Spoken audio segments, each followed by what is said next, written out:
तुम्ही काय विचार केला की शहरामधलं स्टेडियम बंद करतायत आणि बांधतायत? शहरातल्या मुला आणि मुलांनी कुठं जायचं?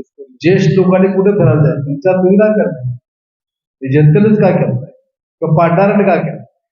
त्याच्यावर आवाज उठवायला पाहता. मी अनेक वेळा बोललो. पण बॅडमिंटन वेळा आले, मला म्हटले की असं असं झालं की आम्ही कुठे जायचं बॅडमिंटनला, तुम्ही जिम व्हायला सांगायचं. मला म्हटलं आम्ही आमचं का देऊ? आमचं आम्ही का देऊ तुम्हाला? त्याच्यावर आमची परीक्षा असते, तर तुम्ही परीक्षा असते, आमची मुलं असतात.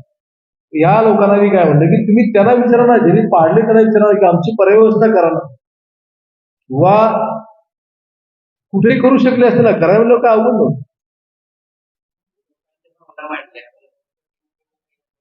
कोण बोलत नाही?